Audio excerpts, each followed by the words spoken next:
G'day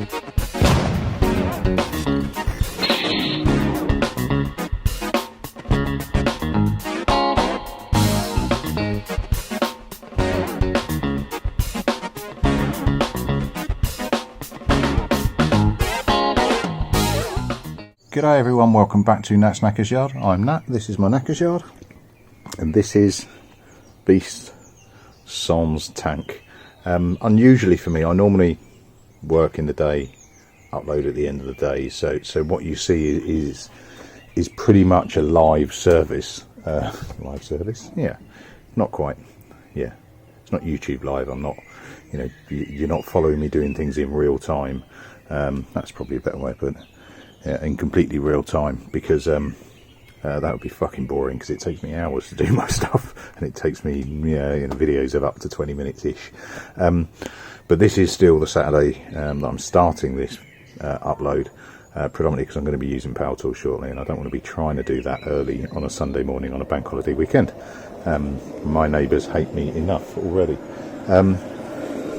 So on the tank, I thought I'd give it a go, a final go on pulling, and I'm getting nowhere fast. It's just, they're just too deep. I have taken the tank off, have drained the fuel, taken the cap off, etc. I have essentially panel beaten that back up, because where the dent was, it's licked it down. So still not perfect, but it's better than it was. There's an indication there times that I've done it: 1, 2, 3, 4, 5, 6, 7, 8 variations of glue. I have rubbed down the tank because it was a bit glossy, thinking that might help. I've rubbed down the actual surface of the pad itself to give it more, a better surface cohesion. I just think pulling a tank is a talent, and I just don't have it. Or pulling a dent. I can see some flex. Show how much you can see. Let's see if I can get you in a little bit. We just try not to get in each other's way. But in fact, let me hold you so you can see, some flex in the metal. There goes a better view. Can you see that? Boinga, boinga, boinga, but really not a lot. So, give it one more go.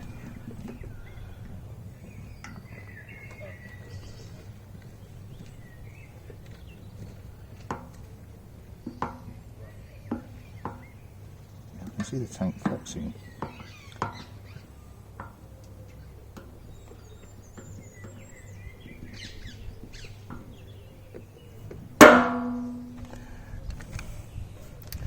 Yeah, it's getting little bits. It's getting better, but I'm never going to pull that out complete. But my time is free. But yeah, you see these guys on there. On YouTube doing it, first time every time. It only takes their hour of them doing it. Or the other thing you see them do is, jamming stuff down the spout, inflating it, or pushing them out from the inside. Now that's specialist tools territory, because your tank is not just hollow, with a hole at the top. It has baffles in it, has loops in it, it has a lip round it, so it's not just a case of jamming in a screwdriver and just giving it some taps.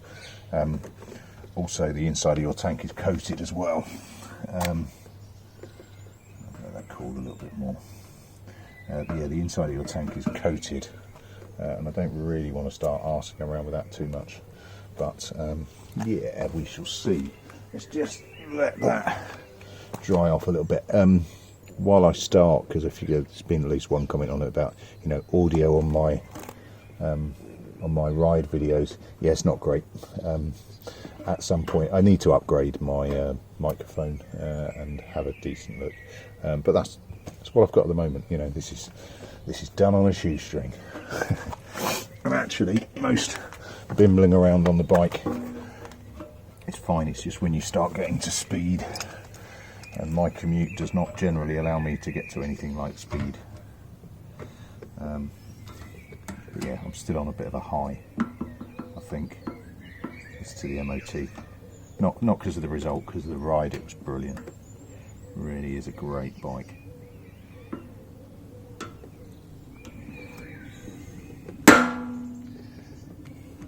think that's realistically, I mean, it's better, but I'm just not going to pull that. So let's get it stripped.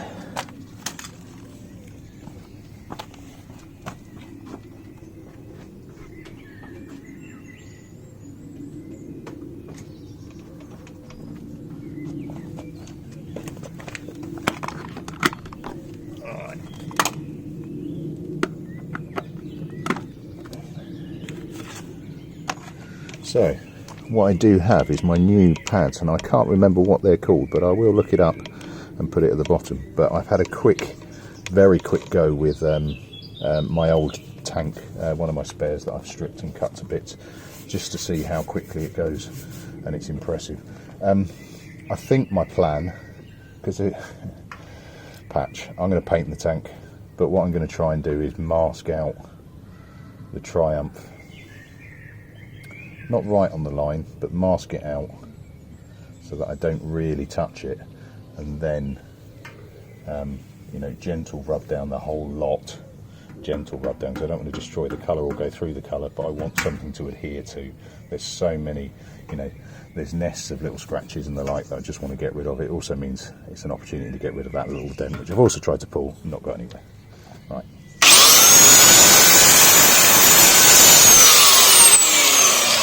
Before I do that, just hoik it up a little bit, and we all know that wood is good.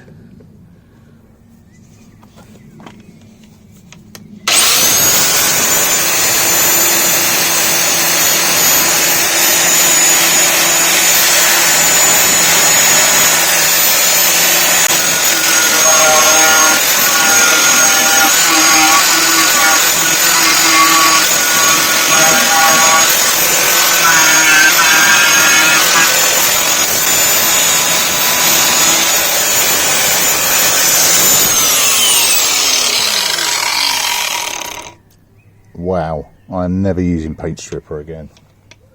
That's fucking incredible. So much better. And a good surface that I can get some Bondo, that I can get some body filler. There's some filler on there. Obviously, it's not going to get in the tiny, or in the main bit of the dent, because the curve of the disc is too big. But that's pretty damn good. I might just have to get a little bit of a paint stripper and just bang that in there and leave it while I go and get some food. Right, there we go, a couple of dabs of paint stripper on there. Just let those eat out the last bits. Then I'm going to mix up some filler, probably tonight, frankly, so I don't think I'll film it. And then I'll give it a good set period, a big curing period over the night. Cool. See you tomorrow. Okay, so happy Sunday, everyone. It's the next day for me. That is the third layer of filler that it's had on there. It's actually quite a deep dent. Yeah, I suppose so. Quite a deep dent, and if you just bang it on in one go, I've fallen exactly for that. I've just chucked in a shitload on previous ones, and it's just all, for one, it's taking forever for cure, and then it's just all fallen out. So that's third. First was a rough fill, if you like, just to reduce the concave, if you like. Second one was an attempt at getting it right, and it really wasn't that far off. It's just to get it looking decent. It went too flat fundamentally. So you know, I looked good, pretty much. Occasional little div, but it was flat. And obviously, I need to try and build a bit of the curve back in. So that's there. That one's fine. There or thereabouts. I think what I'm going to do is mask out the Triumph on both sides, and then just rub it and see how I get on, because I'm not sure how this is going to work, because I don't want to be chucking primer on top of fine paint, although saying that I am going to rub it back. I don't know, I'll have a proper think and I'll get on with it. My mini project last night is a few people commented on the audio on my on my ride out. I had a look. I've tried. You can see the amount of. Let me check you in there. The amount of covering I've got on the microphone. But then it struck me. I've got a vent. I can't close it because I think I've got some glue on that, so that's been stuck open. I've got some glue ages ago when I was going for a previous mount. So I've tried blocking it up. So that's just got some glue gun glue blocking that vent, and a bit of tape over the top. And I think I might need to go to Halfords today. I think I'm going to need some filler primer. I've only got H primer. So we'll give it a go, see if it works. Right, cool. Right, and there we go. That's me, I think, pretty much set. I'm just going to go for a bit of an etch prime, concentrating on the bare metal, frankly, because the base coat's going to go over there. But I'm going to use it to spot where I need to do some more work, because there's always somewhere I never get it right first time. So my stand is a bit high. It's perfect for me. It's bad for my filming. Oh, I've also got the fuel cap rubbed down and over the back. I actually quite like it rubbed down, but it's not going to suit the bike, so that needs a bit of a douche as well. So I'll probably just fast forward you through this, because another video of Nat throwing primer onto metal is not the most interesting thing in the world. I've also realised I haven't sorted my microphone out today. Oh well.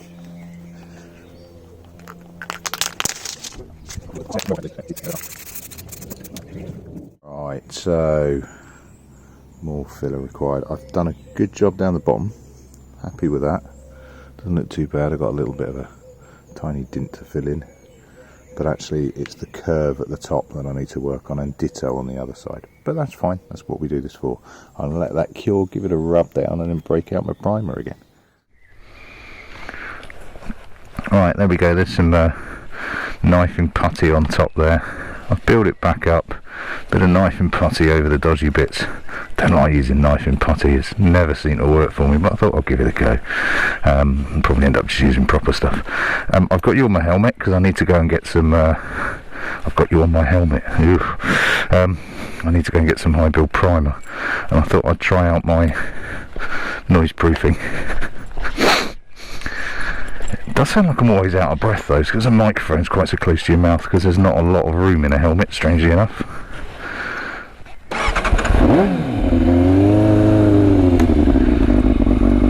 I'm not permanently out of breath, honest. Alright.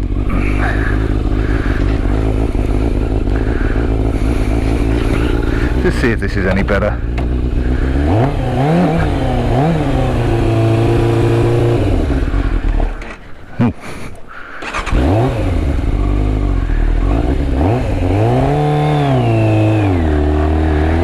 Poor old boy's not moved for a good few days. Alright, so see with my visor open, so it's probably starting to crackle a little bit. And the problem I've got is on my little commutes you don't really get a great deal of speed up, so I don't really get the wind baffle and the crackle, because weirdly enough lots of other vehicles trying to do the same. Now I've got my visor like 3/4 down now, which is generally where I have it. I don't have my visor all the way down because I wear glasses and they just fog up all the time. Now I know there's various solutions that might help out. I have got extra padding on the mic on the inside, which actually makes it a little bit uncomfortable because it's rested against my jaw. Might have to do something about that. Right, so visor wide open. I've taken a little bit of padding off. My jaw can now move again, which means I can talk a bit easier. I was kind of struggling a little bit there, but right, visor wide open. I'm not going any real speed, so it's probably not cracking a great deal anyway.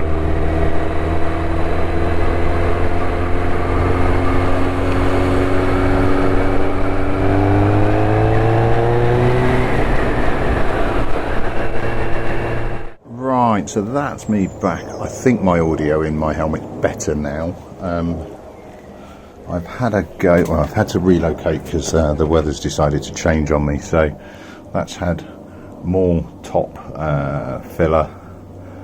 It's had a good rub down as well, and while I was there in Halfords, people told me about this stuff. I'd heard about it as a really smooth filler, but I thought I'd give it a go, and it seemed really good actually.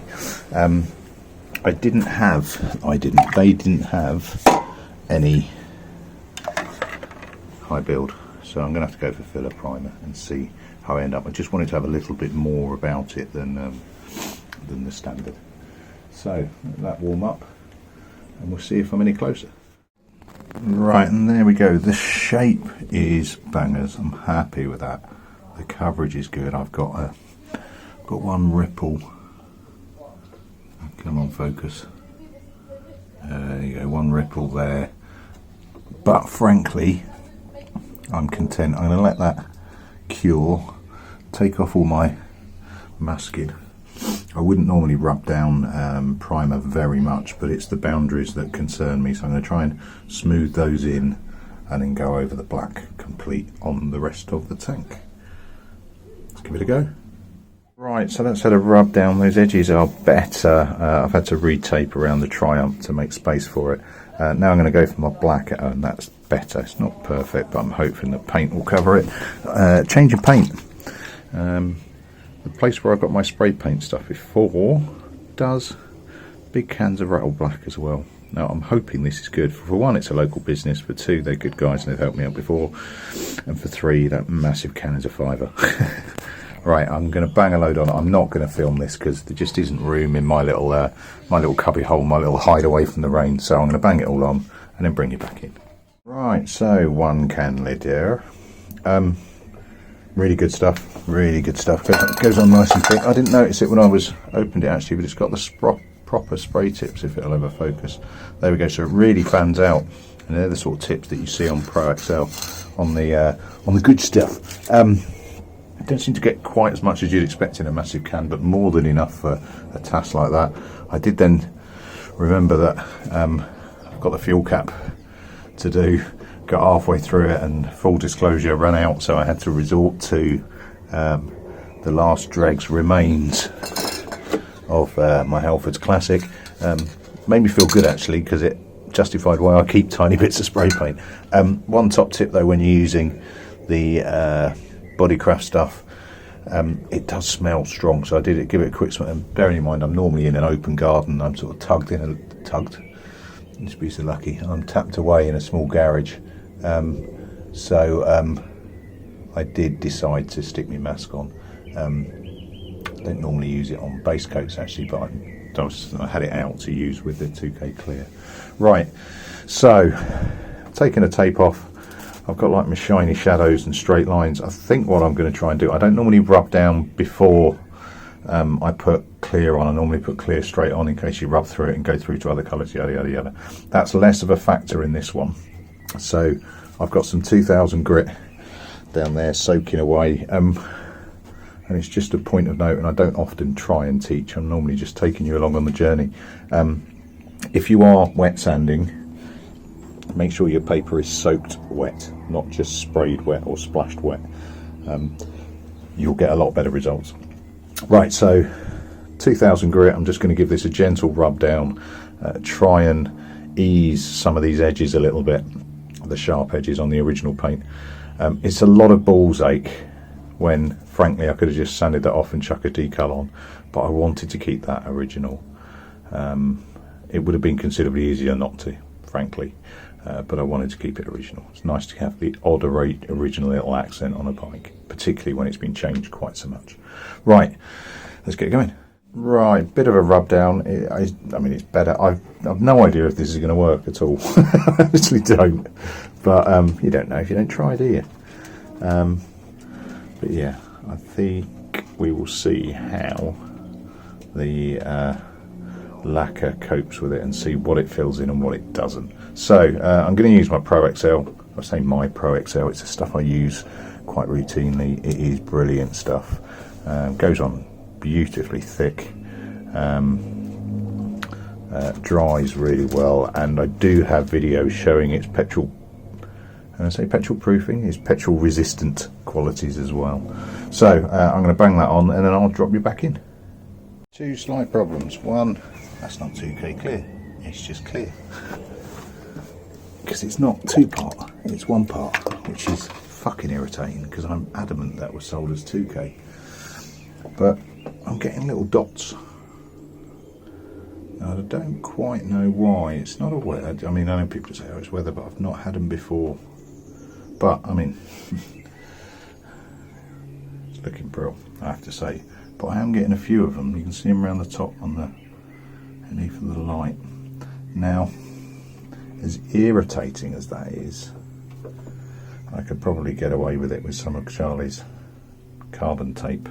I don't know. It's fucking annoying though. I hate it when shit like that happens.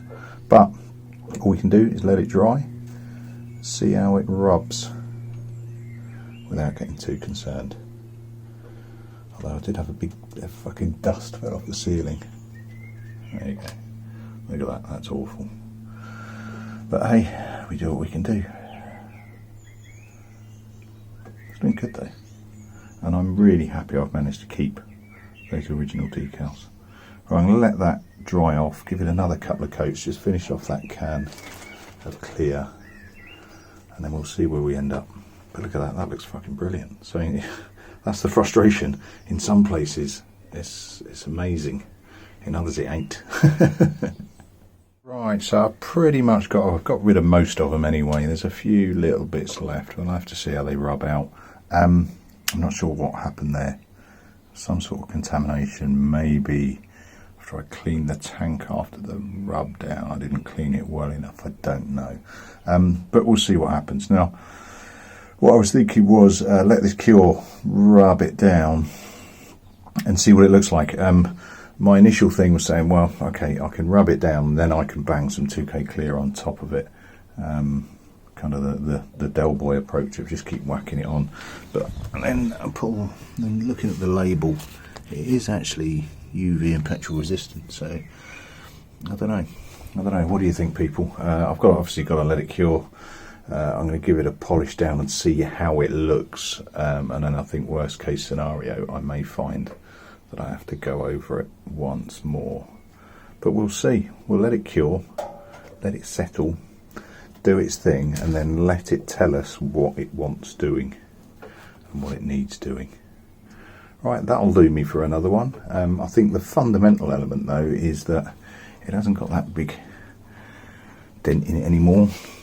I've managed to get rid of most of that lip from underneath with a bit of fundamental panel beating, and we'll have to just see how it reacts to getting a bit of a rub down. Right, that'll do me. Thanks very much for watching, everyone. Thanks for joining me. Yeah, on what could ultimately be the death throes of the beast videos, because once I've got this tank back on and mounted, well, before I get it on and mounted, and it might be a little job for tomorrow, there's some wiring that I want to sort out, particularly for the headlights, for the indicators, because I did mount those with the tank still on, so they were just tucked under, so I need to do some tidying there. But yeah, we're getting there with Beast. We're getting there. Somebody's going to get a fucking brilliant bike out of it anyway. Right, cheers all. I'll catch you later. Ta-da.